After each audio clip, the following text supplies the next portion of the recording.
Sunday பார்த்தீங்க அப்படின்னா, நமக்கு ஒரு கேட்டரிங் ஆர்டர் இருந்தது. அதனால மார்னிங் நேரமாவே எந்திரிச்சு கிளம்பி, அப்படியே அம்மா உணவகத்தில சாப்பிட்டு, போற வழியிலேயே டீ குடிச்சுட்டு, அப்படியே நம்ம லொக்கேஷன் போயிட்டோம். லொக்கேஷன் பார்த்தீங்க அப்படின்னா, அவினாசி.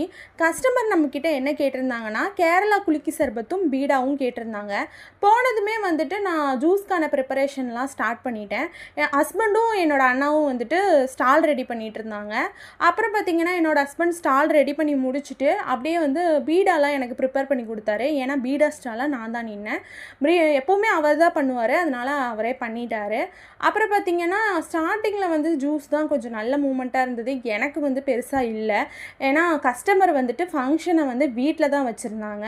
ஸோ ரிலேட்டிவ்ஸ் எல்லாம் சண்டே அப்படிங்கிறதுனால கொஞ்சம் லேட்டாக தானே வருவாங்க. அதனால் கொஞ்சம் லேட்டாக தான் வந்தாங்க. லன்ச் பார்த்திங்க அப்படின்னா கறி விருந்து, ஃபங்க்ஷன் பார்த்திங்கன்னா கறி விருந்து. அதனால் வந்துட்டு கொஞ்சம் ஜூஸ் நல்லாவே மூமெண்ட் ஆச்சு.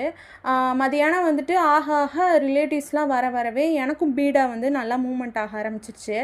எனக்கு பார்த்திங்க அப்படின்னா போரே அடிக்காமல் அந்த டேவை கொண்டு போனதே இந்த 2 குழந்தைங்க தான். நல்லா ஜாலியாக பேசிட்டு எனக்கு போரே அடிக்கலை, ரொம்ப ஜாலியாக இருந்தது.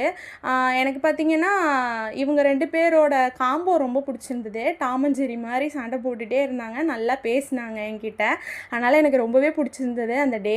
அப்புறம் பார்த்திங்கன்னா நம்ம சாப்பிட்றதுக்கே மணி 3 ஆயிடுச்சு. நம்ம சாப்பிட்டு முடிச்சுட்டு அப்புறம் இருக்கிற பீடாலாம் வந்துட்டு மீதி இருக்கிற ரிலேட்டிவ்ஸ்க்கெல்லாம் கொடுத்துட்ருந்தோம். அந்த டைமில் வந்துட்டு அண்ணா நான் பீடா பண்ணிக்கிறேம்மா அப்படின்னு சொல்லி அவர் மடித்து கொடுத்தாரு. கொஞ்சம் ஃபன் பண்ணிகிட்டு இருந்தார். உண்மையிலே அந்த டே வந்து ரொம்ப ஹாப்பியாகவும் ரொம்ப ஜாலியாகவும் போச்சு.